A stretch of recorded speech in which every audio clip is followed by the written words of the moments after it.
All right, this is a really exciting time for me. Taking my boat out for one of the first times since the complete rewire, facelift here on the dash. It's almost like I keep looking up here because my electronics were all up here at one time. But what's cool about this, honestly, Aaron, Bait and Boat Works or Boat and Bait Works? One of the two. It's, I can never, doesn't matter. I call him Aaron. He's the guy that did all of this stuff, wiring wise, facelift here, speakers. So he did the sound system. He did everything, replacing my Garmin, which used to be in this section. And little things we talk about on the platform. When you look up here all day and you look down here and you look up there and you look out to the rod tip and you look up here, you're trained to do it. It's almost like when I take my glasses off and I got contacts, I constantly found myself doing this. Like I was pushing up glasses and I actually didn't have glasses on. So your motor skills are trained to look a certain way, right? So right now we're on the boat. You're looking at the new dash. Okay, this is interesting. Before he puts this pin code protected stamp on here, I said, well, what did you know? Did you come up with a new pin code for me? He said, no, just put that there in case they break into your boat. If they see that, they probably won't take the unit. I thought that was pretty smart. Obviously a guy who's been through some theft or saw theft, and obviously he knows that you can pin pad code protect that. And so that's something I'll be doing. So when the thief comes down to the boat, hopefully he won't take that. But talking about what you see here real quick, starting on the left-hand side, I went from 2 panels of switches to 1. So now you're talking about the essentials for the wiring job that we did. A nav light, an anchor light, a T-top light that's right above me, a forward and aft spreader, okay, that's my bright lights, my cabin light, a horn, whoa. The bilge 1 and 2, got 2 bilges, a freshwater that we put in, 30-gallon tank we had forever, and we reactivated that, put in the saltwater pump, and then leaving me 3 open accessories in case I want to do an autopilot or something special down the road. So I went from having twice this amount with undergunnel lights, live well lights. There was a lot of different things in this boat that didn't need to be on it. Transom lights. Who needs transom lights on a center console? Now, you might be a guy who enjoys all that stuff. I'm a guy who enjoys simplicity, being able to wash my boat off and get off and not worry about it. So we went from 2 panels to 1 panel. Obviously, upgraded our stereo system, tweeters, put our Garmin in here. Again, yes, he had to reface this, which he did. You can see our controls for our motors here, and then eventually leaving space for an autopilot. So that's what we did here. We included new trim tab buttons, and what I thought was awesome was this Yeti that he had placed inside of the Lexand or whatever this piece might be here that he did, but you can put in the giant Yeti that fits inside of that, and it's awesome. So that's the refacing of what you see here. We're going to go in, and I need you to understand before we go inside, every single wire, as you pan forward to that bow, all the way up there, Jeff, you see those 2 little silver things up there, my bow lights? Every wire from up there to those speakers, all the way back to this engine, every single wire has been replaced. There is no wire that wasn't taken out of the boat. So every single thing is new. And what does that do for me? Gives me peace of mind knowing that when I'm on my way to Chubb or I'm on my way to somewhere to fish that's long distance because my wife is really getting into fishing, I feel comfortable. I can go in my console, I can look at what I'm about to show you and know that I have the confidence that I can get there. I'm not gonna have a fire, thank the Lord. And listen, it's just, that peace of mind is everything. But check this out, come on down in here. Nick, take over at the helm, and I'll do this the best I can, Jeff. But as I come down in here, if you can see me, obviously very clean. This is what I was telling you about with freshwater. New freshwater setup. Nice to be able to wash your stuff off. When you get to the dock, you're done. If you can kind of come down, Jeff, and look underneath here for a second. Kneel down and look up in here. So when you look in here, you're not looking at all those wires that I used to have here. So everything's isolated, everything's marked, right? So these are my house batteries. These two are running all the electronics and stuff like that. These are my motor batteries.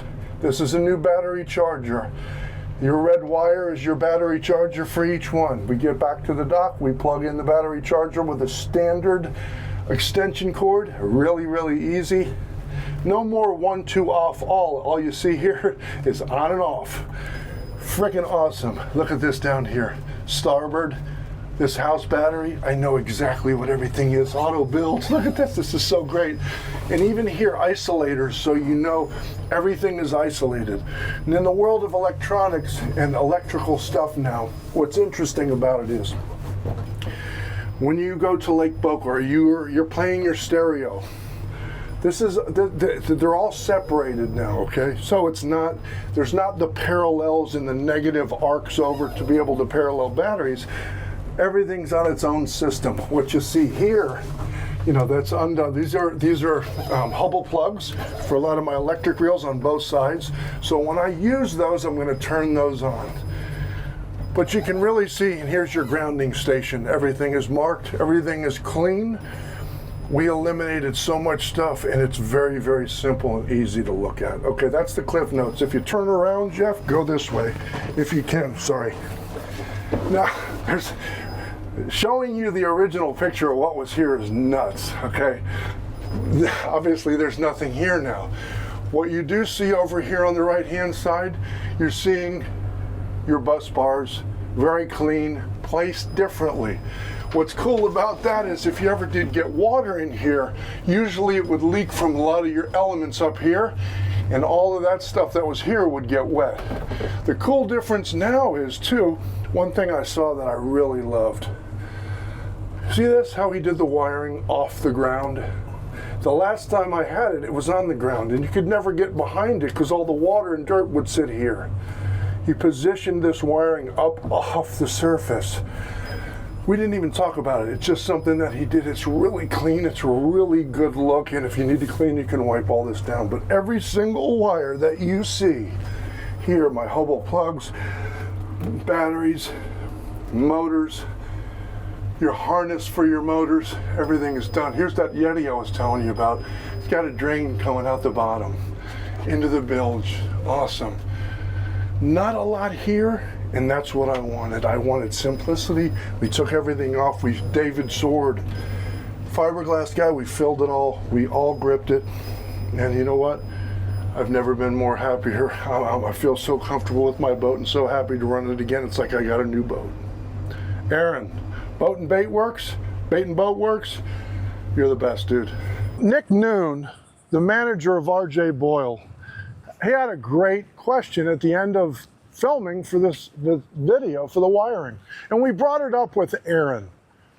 How much did this actually cost me? Which was great, Nick, because Nick's driving the boat right now. And that's a really great question. So here's the deal.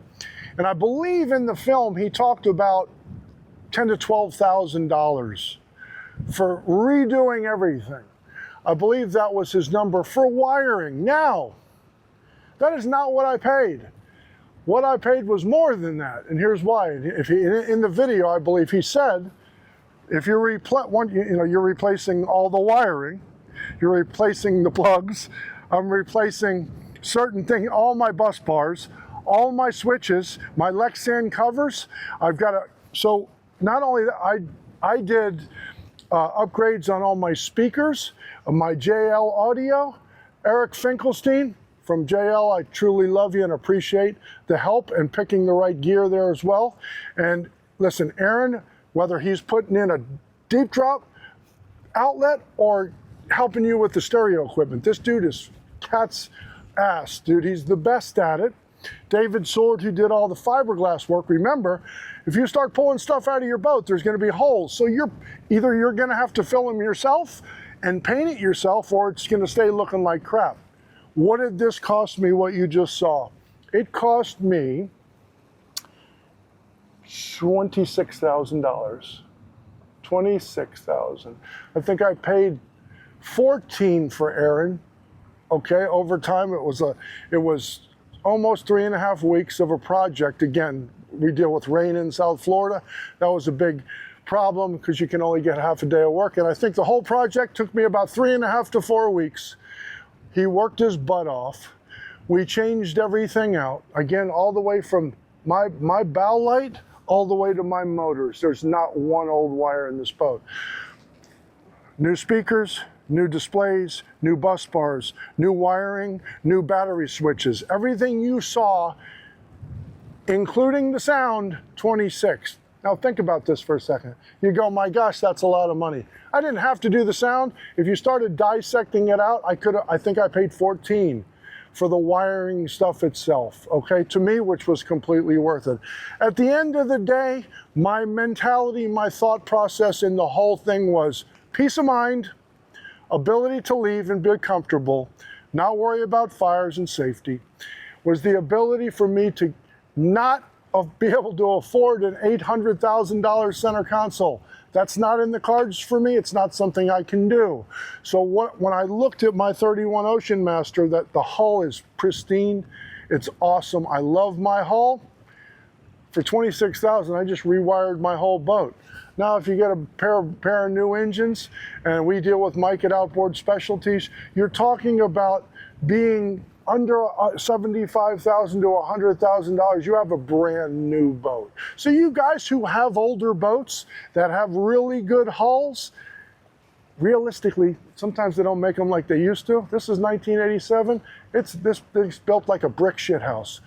So for me, I got a brand new stinking boat for 75 grand or whatever the total was for me. And I can't get that and I can't buy up. So that was the reason I did what I did. And those are the true numbers. And I got to tell you, whether you need the Fiberglass guy's number or Aaron from Bait and Boat Works to come do your stuff. And again, he's mobile. They're both mobile. They did stuff here. Two of the best guys in the business. And again, there's no sponsorship here. We paid for our stuff. We're looking for top-notch work and really proud of what we ended up with. I hope you enjoyed the series.